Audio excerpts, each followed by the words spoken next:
Next, we'll hear from EIS Officer Manal Asen about navigating turbulence in epidemiology in her talk, Notes from the Boat, Uncharted Waters in TB.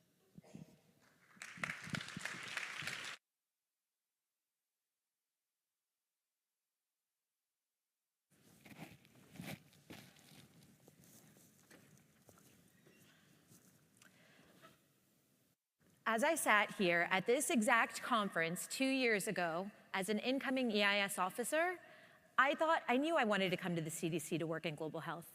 After hearing Eric Pevsner, EIS chief, talk about his own experience with TB, I thought everyone's going to want that TB position.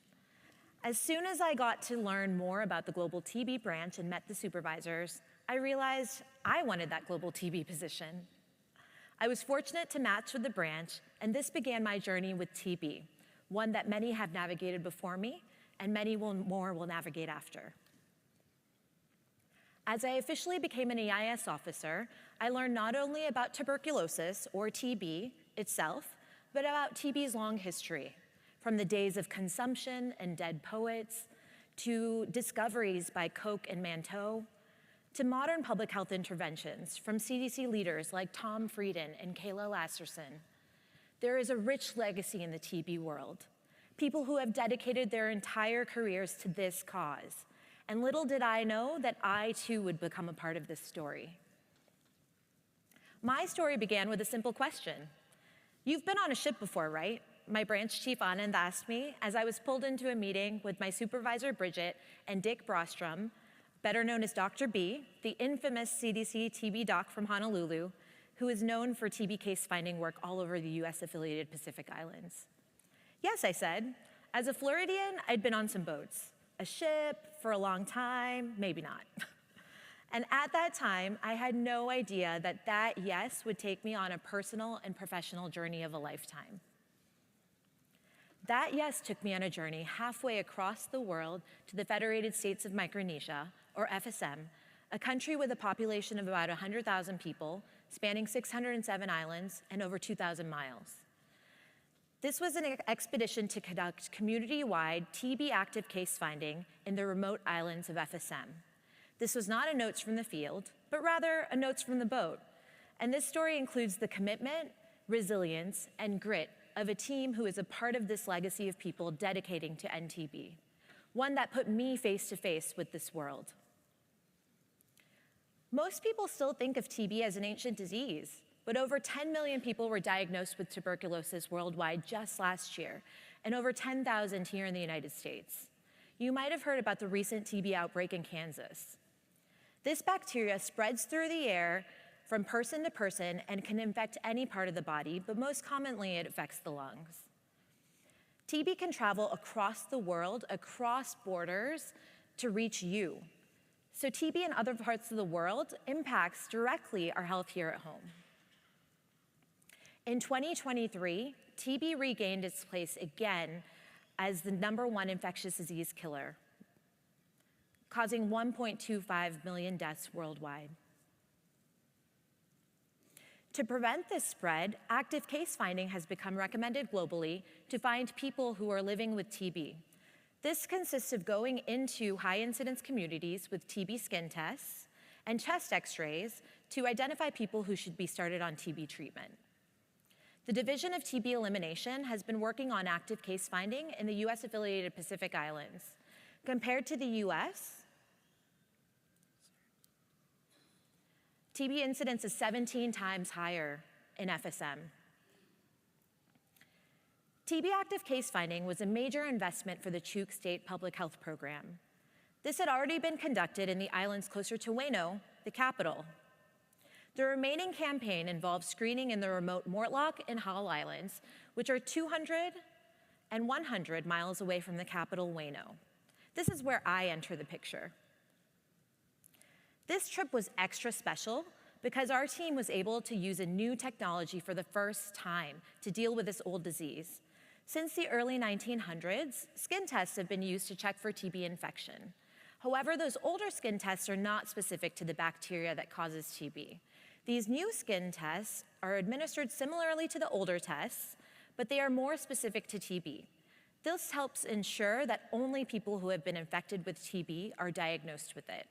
For the first time outside of India, this new test was able to be used as a part of active case finding. Now that we had the new technology, we needed people to use it. So a team of dedicated volunteers from around the US, TB nurses, epidemiologists, and clinicians, was assembled to join the local team from the Chuuk State TB program. We collected all of the supplies that we would need for our mission: tables and fans for our clinics, a portable chest x-ray machine, a gene expert machine to test sputum, and the medication that we would be starting people on. We also needed supplies for ourselves since these remote islands did not have hotels or restaurants. So we packed our sleeping bags and mats, food and water, and a generator and the fuel needed to run it. All of us, along with all of our supplies, were loaded into the North Star, our transportation for the next 10 days. So how long does it take to travel 200 miles with a ship loaded down with 20 staff members, the ship's crew, and all of our supplies? 21 hours. The journey initially started out fine while we were in the lagoon, but once we hit the open water, the rocking started. So the ship started rocking this way and that way. And some of the local staff immediately went to the deck where they lost their lunch over the side of the ship. Dr. Dorina Fred, the amazing local TB doctor, told us the secret to not getting seasick: to lie down horizontally. So the rest of us retreated to our bunks or sleeping bags on the floor to try to ride out the journey without vomiting ourselves. I was lucky, or at least initially I thought I was. As the only female physician on the trip besides Dr. Fred, I got her top bunk. Now let me clarify. This was a basic accommodation, not your luxury cruise ship. I was in my sleeping bag on top of a wooden platform with a thin foam mat for padding for the majority of the trip. This meant that as the ship swayed side to side, I had to not only try not to get sick, but try not to fall off the side of the bed on top of a teammate who was laying on the floor below me, and there was no railing to keep me up. After 21 hours of a tumultuous journey, we landed on Sadawan Island and immediately went to work. Our schedule was tight, and we were expected on the other islands on specific days. So we divided into teams and immediately began walking door to door across the island to get basic medical histories and place the skin test. On the island, initially it seemed to be smooth sailing. Everyone seemed to know we were coming and were receptive to having the skin test placed. I asked some of the local staff about this, and they told me that the local leadership had been informed ahead of time of our trip. The trust we needed from the community was built prior to our arrival. This was essential to a successful campaign. Without our presence, our presence and interventions would have been useless. We went from house to house, oftentimes entering living rooms and meeting entire families together. We worked late into the night using headlamps to place the tests. My job was to drop the test solution into the syringe, which was easy during the day, but as we worked later into the night, became more challenging due to the minimal lighting from minimal electricity. This was after our long journey, still recovering from nausea and tired from a long day of work. The first few days, I was in a t-shirt and pants. Many of the local women kept asking me where my Chuukese skirt was. After I was finally able to go to the market to buy one, I noticed that I seemed to fit in more.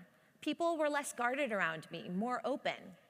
My yes not only landed me on a remote island in the middle of the Pacific, but also within such a beautiful group of people. After the skin tests were placed, they had to be read. So on each island, we set up mobile clinics in schools or churches. People were triaged depending on their skin test results, and if needed, they had x-rays and were started on treatment.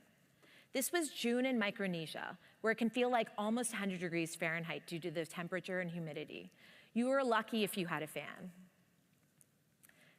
Bringing this technology to the islands provided care to people who may never see a healthcare provider in their lives, showing each participant their own chest x-ray, and as Dr. B taught me, feeling the person's arm and explaining that they had sleeping TB, or TB Bimur, in Chuukese, I saw the glimmer of understanding in their eyes, even with my minimal Chuukese fluency. This created the connection of understanding, leading to the desire for treatment.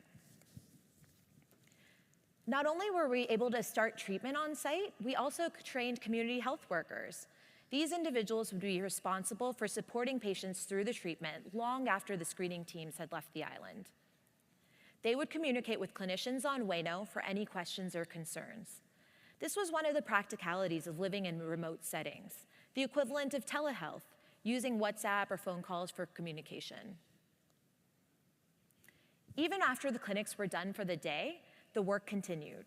We worked late into the night entering data by the generator.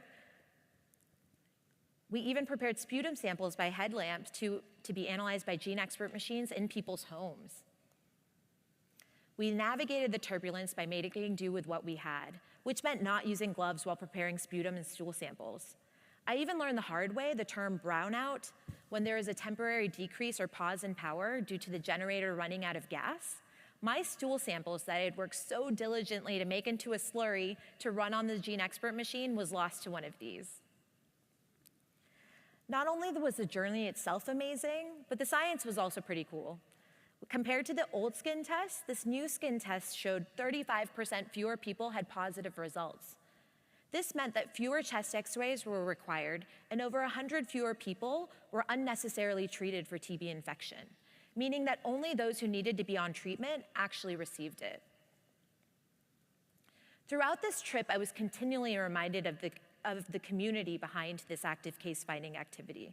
By the generosity of the people who housed and cooked for us, we slept in either the clinic on the floor, in a community member's home, using our sleeping mats, sharing one bathroom and shower for the entire team. Every night before we left each island, we were treated to a farewell feast consisting of local delicacies like roasted pig, coconut crab, breadfruit, and octopus, and sometimes even dancing. Our 21-hour rocky ship ride back to Ueno, as I continued to lie horizontally, I had plenty of time to reflect. Each and every person involved, including all of the volunteers, the local staff, the residents, and even myself, we are now a part of the legacy of the fight against TB. We join the TB warriors who came before us and will continue to come after us. The vomit, sweat, and tears of this effort will contribute to a new way forward for TB active case finding and will be a part of this story. This campaign, though it was on the remote islands in the middle of the Pacific Ocean, thousands of miles away, may seem like a, pun intended, drop in the ocean. But initiatives like this, like so many other public health efforts, add up. Each drop has a ripple effect that extends far beyond their immediate impact.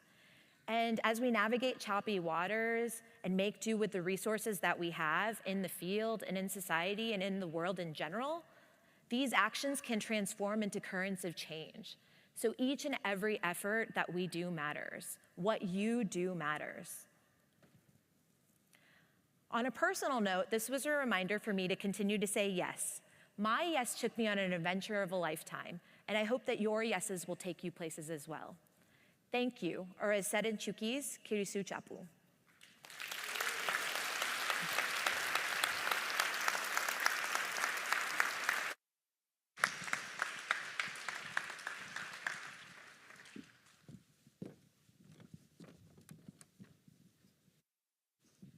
Thank you, Minal, for showing about strong stomachs and kindness and human adaptation that makes all this possible.